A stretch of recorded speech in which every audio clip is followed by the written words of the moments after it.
what would you say to someone who's like, well, what's the big deal with privacy? I mean, like, I'm not embarrassed of my search history, or I'm not a person of note, or I'm not a celebrity, or I'm just a guy who works at a bank and I do bowling on the weekends. Like, I don't have anything to hide. Why should I be concerned with this?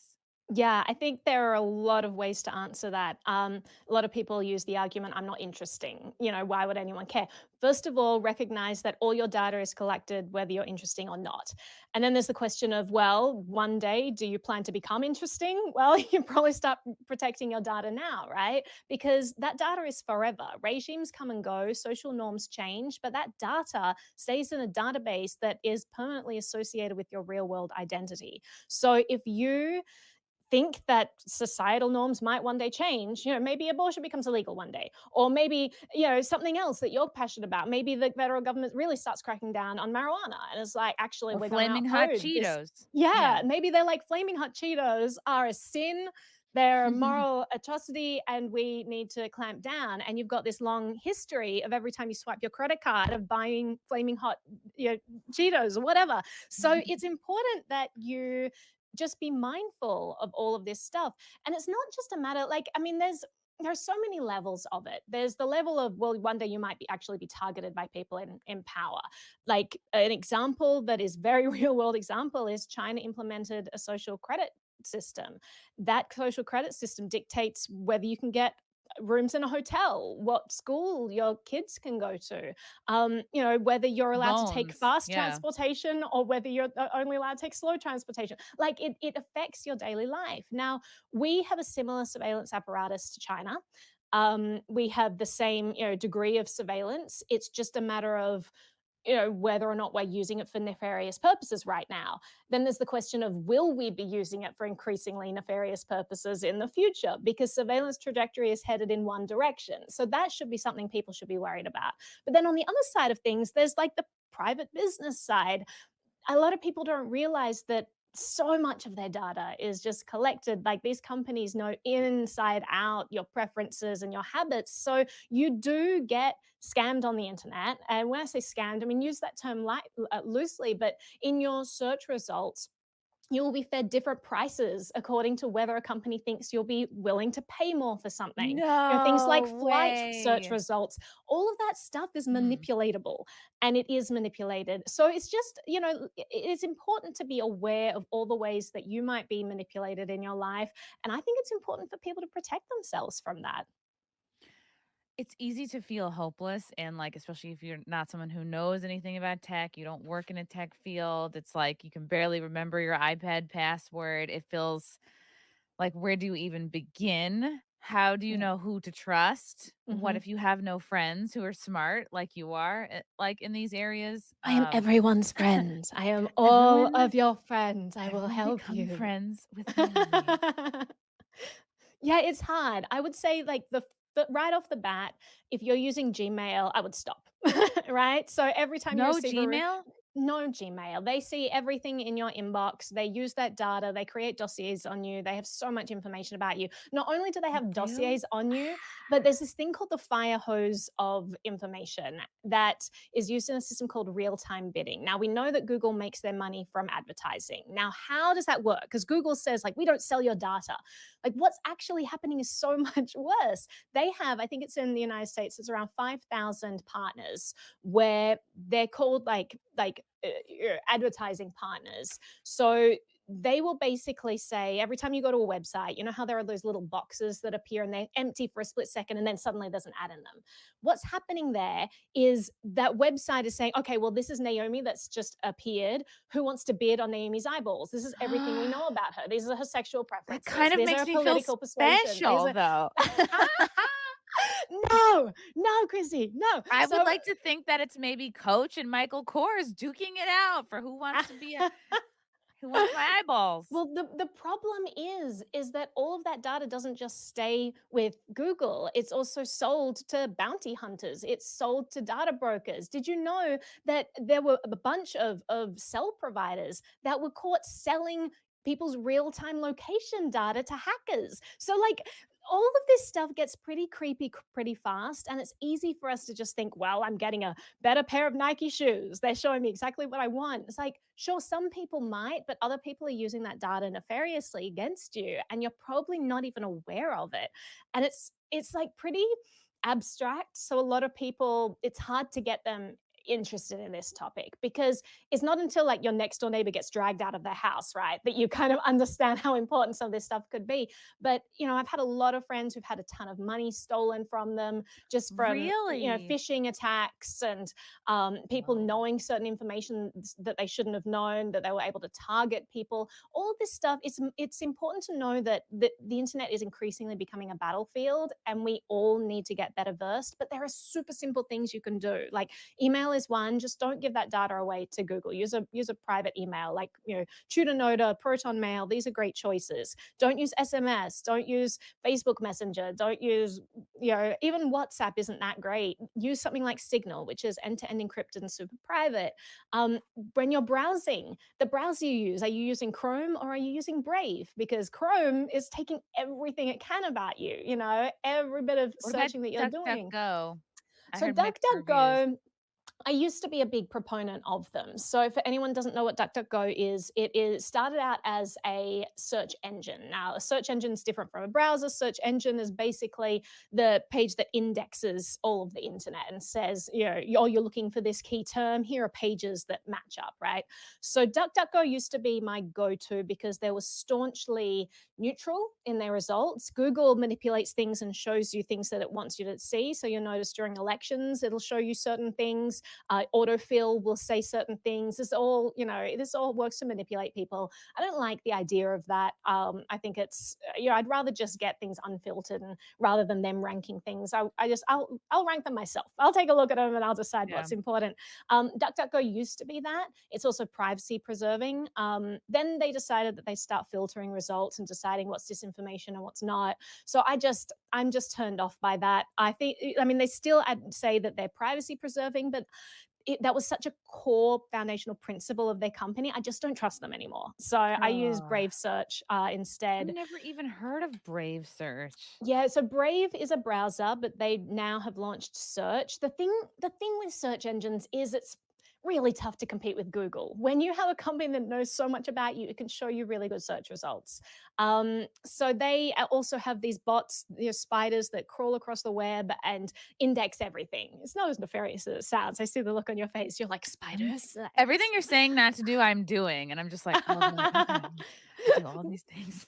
So Brave is like, they haven't been around for as long as Google's. They don't have all of the same web crawlers indexing things, so you're not going to get as good search results. I find that like 99% of the time it's totally fine. When that 1% of the time comes up and I can't find what I want, I use Start Page, which is a privacy preserving front end for Google. It basically a page you can go to startpage.com, you type in your search, and it uses Google search results, but it does it in a way that Google can't track those queries back to you. So, I'm still trying to like, let's say somebody's like, "Well, what's the point of, I guess, caring about this? Don't I want to be catered to better? Don't I like if I'm always just searching, I don't know, fruit gift baskets or whatever, don't people be like, "Oh, I want the best possible product marketed to me." What's so bad about them knowing my consumer habits? If you're somebody who likes to buy stuff from the internet, is it because they will ultimately try to sell you more stuff or stuff you don't need, or they're taking all that information and they're putting it into like an AI bot and using it to like create a new race of people? I like the sound of that last one. It's like so evil. It's like they're taking it and cloning your DNA. Well, I was just Um, on a Frank Bureau show, and he was telling me that there's, like, an AI bot that, like, does painting, like, without mhm, like, all by itself. They're writing that's really stories by cool. themselves, and it's like, I'm just freaked out, like, doing the sentence finishing on your phone. What's it called? Like, the autocomplete? Yeah.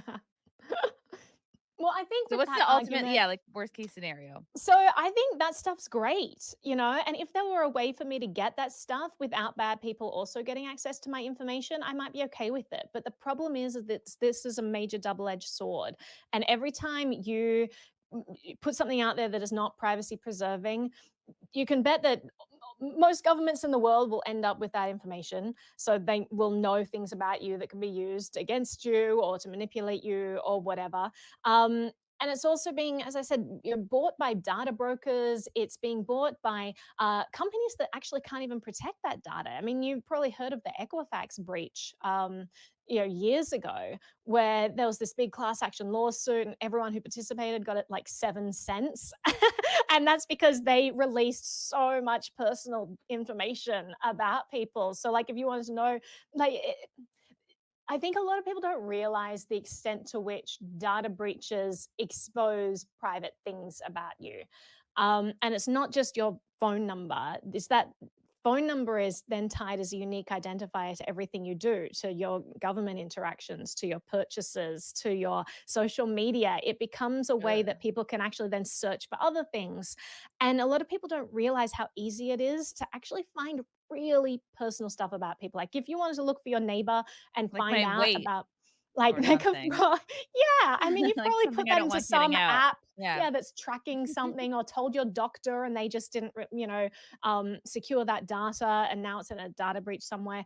It gets really abstract thinking about this, and people's default is, well, it's convenient and I like the nice shoes that I'm shown, and I totally understand that, but I do think that we should be scared. I think that we should start proactively protecting that, because the future isn't going to be all shiny new shoes. The future might be something much darker. And maybe we luck out and maybe the future is actually great and we just keep getting nicer and nicer shoes. Or maybe people in power collect more power, and that, power consolidation just goes in one direction, which means, you want to control the population a little bit more. You want to take away a little Mm. bit of freedom of choice. You want to take away a little bit of freedom of speech. You want to start, curtail people's, daily activities or individual choices. Honestly, history has shown that that's generally the way that things often move. And if we're looking at China and what's going on right now there with the surveillance state, the fact that we have the technical capabilities to do everything that they're doing plus more, all it takes is for one bad person in power to start lobbying for, us to use that information to go after a certain group of society that they don't like, and suddenly we start this descent, and it's very difficult to climb out of. So while we're looking at shiny shoes right now, I think it's important to just keep in mind that we are building a surveillance apparatus that can be used for tremendous bad. And if you're at all worried that someone might get their hands on that stuff and use it nefariously in the future, you should start to protect yourself and just put out less information about yourself.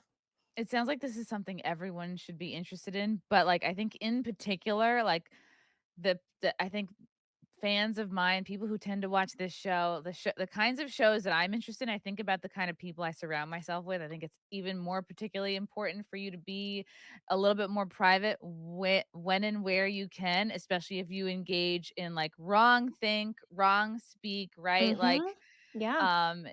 it could affect your networking. Like, if you want to do something about the way things are going, or if you want to be an agent of change and Mhm. I mean, like, everybody knows what I'm talking about, but it's like, yeah, if you wanna be part of a group that might want to, like, fight the power in some way, or, Yeah. If it you're not yeah, happy with the you can be status a target. quo, or Yeah. if you think in the future you might not be happy with the status quo, I'm sorry, but the status quo is that the people in power have a lot of leverage over you right now. So if you ever think you'll be in a position where you might want to push back, you better put yourself on higher ground, and that means starting to protect your data. Damn, I'm inspired. I feel like I'm about to, like, cut this short and change all my passwords and switch, because I have a Proton Mail, I just never use it because 'cause I'm like, "Oh, I don't know if I'm a Proton Mail kinda gal." Like, I don't know. All right, so your next steps, here's what But you'll I do. am. You will forward your emails to your Proton Mail account. Oh, you You can just will then forward them? download the data from your Gmail. You'll download it into like a web client, which is like an app that you run on your computer, which can download all of those messages. So you'll have a complete archive of everything in Gmail. Once you have that complete archive and you have it backed up, delete everything in Gmail, because remember, everything there is subpoenaable. Is that a word? Subpoenaable. Peanutable. Um, subpoenaable. Um, So if there's anything in there, like I would delete that, and I would put it in something that's end-to-end encrypted or encrypted at rest, like Proton Mail is, and I would just try transferring over and just using that. Wow. Okay.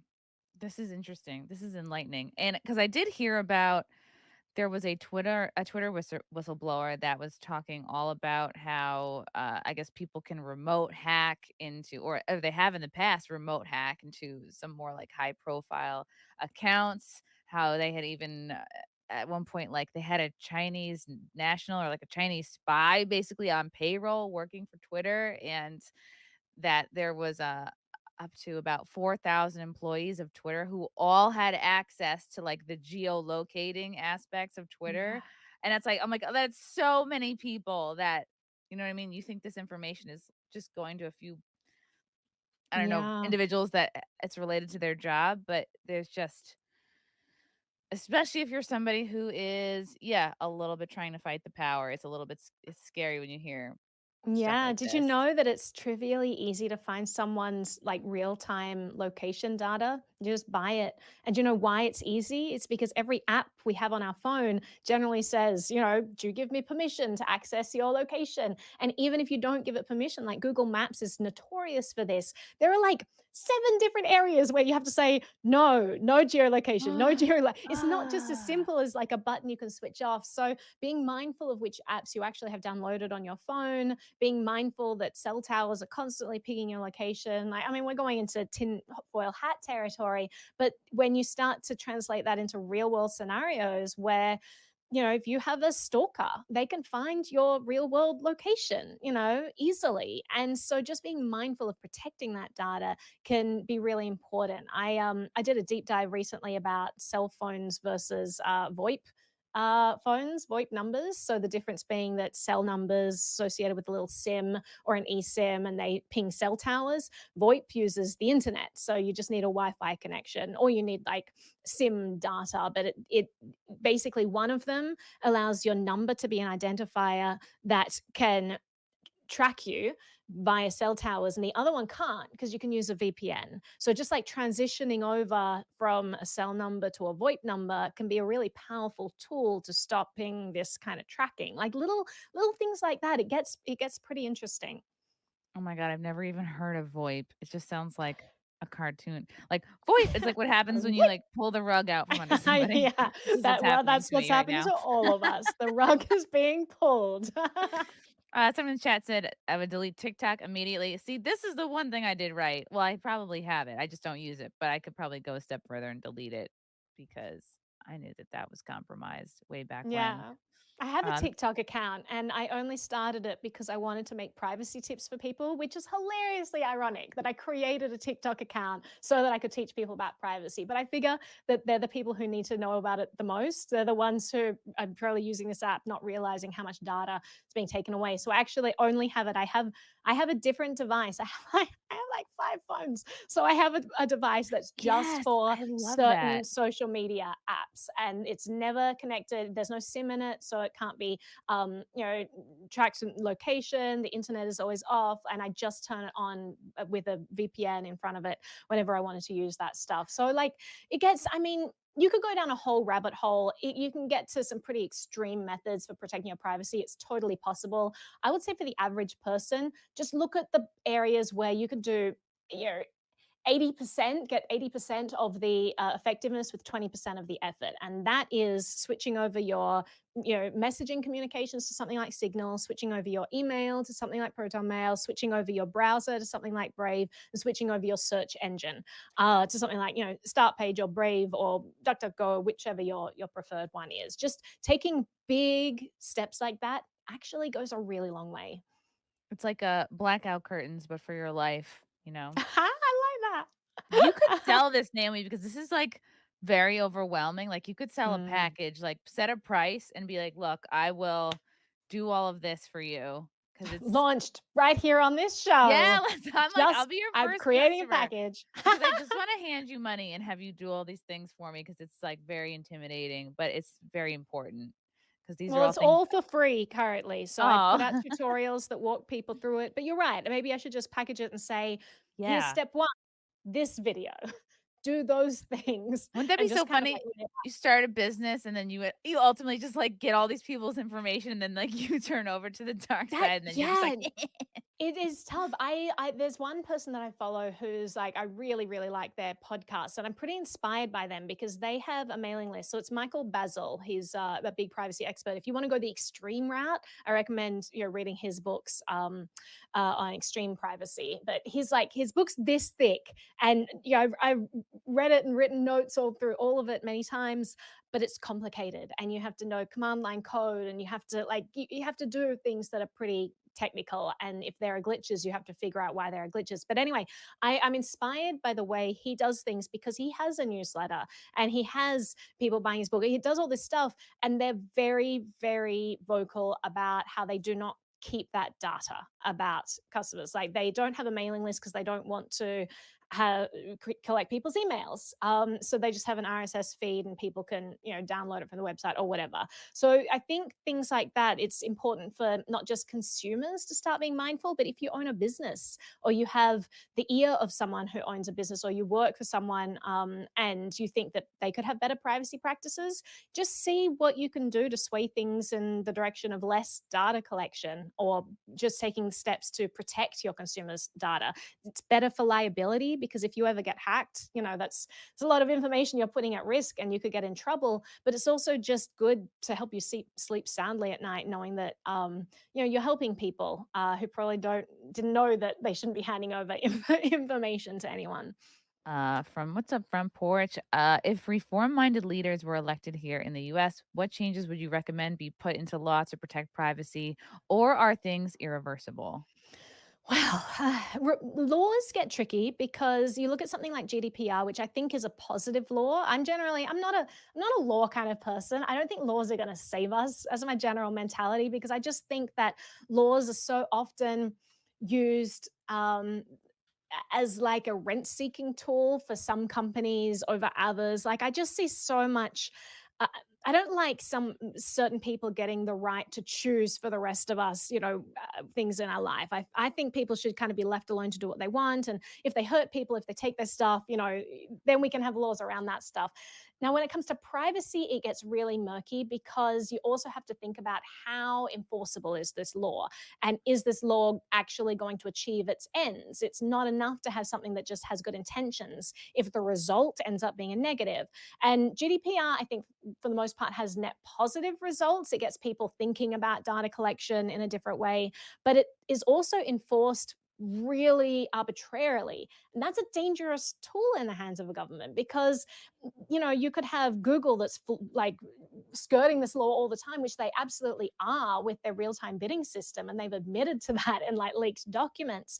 Um, and if the government can say, well, we're going to enforce that, or the government can say, like, we might enforce that, but do this other thing for us. Otherwise, we'll enforce that. Or the government might say, oh, we're going to enforce that against your competition. Or, like it gets to a point where Right. if you have laws that are not uniformly enforced, they're just arbitrarily enforced, it creates a very unbalanced power structure. And I have a lot of issues with that. So I like to strip down, strip back the laws. Now, when it comes to privacy, politicians have also shown me that they don't understand it enough to create laws that will actually protect us. And what I mean by that is like Europe, which has GDPR, which is like, oh, that's a good privacy law. They're now talking about like, oh, well, we need cross compatibility in all privacy apps, which are probably like, what does that even mean? Why do I care about this?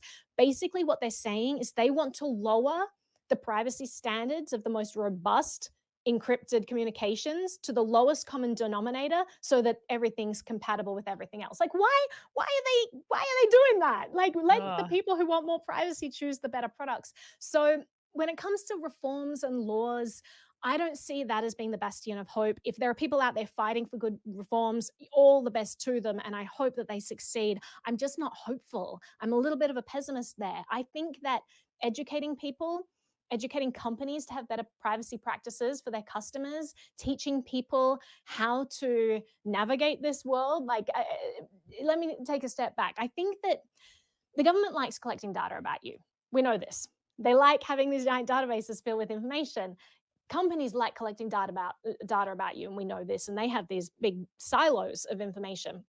So the impetus, the all of the momentum is on the side of the data collection. Now you can put in a law that says, no, not do that. What's going to happen? Is Facebook just going to suddenly abandon its business model? No, they're going to find a way to get around it and keep collecting your data. So the solution probably isn't all these band-aid laws that we're putting on top. The solution is getting people more informed about how their tech works. They're never going to become experts, but they just need to know enough to understand how that data is being collected, what they need to be aware of, and how to make better choices. And I think that's totally, totally reasonable as an ask for the average person. This stuff isn't super complicated. It's just overwhelming. And once people realize that it doesn't have to be overwhelming, that it's actually really simple and people can take actionable steps that are super easy, like they're trivial to implement, people get more comfortable with this. I'm not a techie person. As I said, I did my degree in classical music. Like, this is not my wheelhouse. And yet I find this stuff, like every new area that I tackle where I'm like, oh, now I have to explore VPNs, I don't know anything about this, and then I do a video on it, and after that I'm just like, wow, that was way easier than I realized. It's just the idea of it that's a bit daunting, Yeah. and I think that individuals need to understand they're more empowered than they might realize. Do you feel like there's any merit in this comment from Douglas Dauntless? The government is more likely to track your data if you're constantly trying to conceal your data. No, I don't think there's any merit to that at all. In fact, I think it's the opposite. I think that if all of us protected our data, it would be like trying to find a needle in the haystack. We would actually be helping the whistleblowers and the activists and the people in society trying to affect change if we too protected our privacy. I think that you certain tools can make you stand out more. Like, for example, if you're in a country that's banned VPNs and you're using a VPN, if you're in like Iraq or something, you're using a VPN, yeah, you're going to stand out like a sore thumb. So there are certain tools that you need to be aware will make you stand out more. Tor traffic looks different to normal traffic. There are things you can do to make it look more similar, but it looks different. So people can tell when you're using these privacy preserving tools. I don't think that using them is a warning flag to say, like, hey, look, scrutinize me closer. I actually think for the most part, your data is mainly getting siphoned up by Google and Facebook and Twitter Okay. and all, AT&T, TikTok. all of Mhm. these, yeah, all these companies. So if you can start focusing on that and securing your data from those entities, you're going a long way. And that's not like just because you stop using Twitter or because you use a VPN with Twitter or because, you turned off location settings. That's not a red flag that tells the government, oh, I'll scrutinize that person. That's just the company no longer getting as much data about you. Should we start only using cash? It is the only anonymous way to purchase goods outside of bartering. Okay, so financial privacy. Actually, my next video coming out, which I am going to either film tonight or tomorrow, just been finishing off the script, is about financial privacy. And there's a great article put out by Jeffrey Fowler. I think it was like Washington Post or something a few years ago that went through 6 different entities that will your information first passes through when you make a credit card purchase. So there's like, your bank, for example. Did you know your bank has the ability, they have the right to, share all of your personal financial data with anyone? There was actually a law that was passed that said, hey, you guys can do this. You just need to write a privacy policy. You go to like Chase's privacy policy, it's pages and pages of them saying, we're sharing your data with everyone. And it's So that horrifying. means, like, how much money you spend on certain, like, if I spend an embarrassing amount of money on underwear, The data about your somebody knows purchases, that. where you bought the stuff, like there are even partnerships. So you've got not just your bank, you've got MasterCard and Visa, like the network itself. You've got the payment processor, which is like the terminal where you swipe your card. You've got the retailer's bank, you've got the store itself. All of these entities then share that data and that gets shared with a bunch more. So everything that you do when you do a digital purchase is being shared with everyone, like thousands and thousands of companies and stored in dossiers about you, which is then sold. And this data is very valuable because this data means the difference between someone being able to advertise successfully to you and or not. Or it could mean the difference between someone being able to know where you are so they can hack your crypto account or not. Like there's a lot of ways this data can be used. So yes, if you're swiping your plastic at a terminal, very, very bad. Few things that you can do. So cash, wonderful, but it's only for in person, right? What do you do when you're on the internet? And we all live on the internet now. So Masked cards is another good thing you can do. So I use a service, I use two services actually. One of them is privacy.com, the other one is mysudo.com. And both of them allow you to create masked cards. So instead of someone knowing your real credit card number, you can give them a fake credit card number, which hides your real one. That's processed through privacy.com. They have like strong privacy policies where they say, we're not going to share this data with anyone. Also, you can set limits for that card. You could say this card can only ever be used once so that no one can then, take that number and then reuse it. You could say that, there's a monthly limit on how much can be taken out of this card. Lots of cool tools you can do that give you more control. But then on top of that, there's cryptocurrency. So there are private cryptocurrencies, there are non-private cryptocurrencies. You can use non-private cryptocurrencies like Bitcoin more privately if you understand good security hygiene, if you understand about protecting your IP address. It's very difficult though, because you have to protect your MAC address, you have to protect your IP address, you have to protect all kinds of things for that to actually be private. But there are private cryptocurrencies as well, things that use zero knowledge proofs. So things like, Zcash is an example of a currency where if you send a shielded transaction, the sender isn't revealed, the recipient isn't revealed, the amount that's sent is not revealed. All of that's encrypted. No one can ever get access to that data. So there are lots of innovative tools coming out. It's just a matter of people starting to get comfortable with them, knowing how they can use them when it's possible. I would say like donations are a great way to start with cryptocurrency. If there's a particular cause that you don't necessarily want your name associated with, it can be a Okay. great idea to use like a private cryptocurrency so that you can support causes in a permissionless way. And still kind of retain the sovereignty over your own money. Like WikiLeaks, for example, famously, the government banned donations to them. They started accepting cryptocurrency. So that kind of was their lifeline. You have organizations like EFF, which is the Electronic Frontier Foundation, or Freedom of the Press Foundation. They all accept cryptocurrency. So you would Wow. probably be surprised that causes that you believe in. I think my garage door is just opening and closing. Got some wonderful noises. You would They probably be hacked in. surprised. Yeah, you would probably be surprised at how many organizations you probably care about accept cryptocurrency. Love you guys. Thank you for the chats. Thank you for the comments. I will see you guys tomorrow. Bye. Bye. All right. Love you guys. God, I don't even want to leave. This candle smells so good. I don't want to leave. All right. Love you guys. Talk to you soon. Bye. Love you all. Join the Discord. Feet. Love you all. Wow. You guys are awesome. Come and get it. Bye, guys. Bye. Now I'm really leaving. Love you. Bye.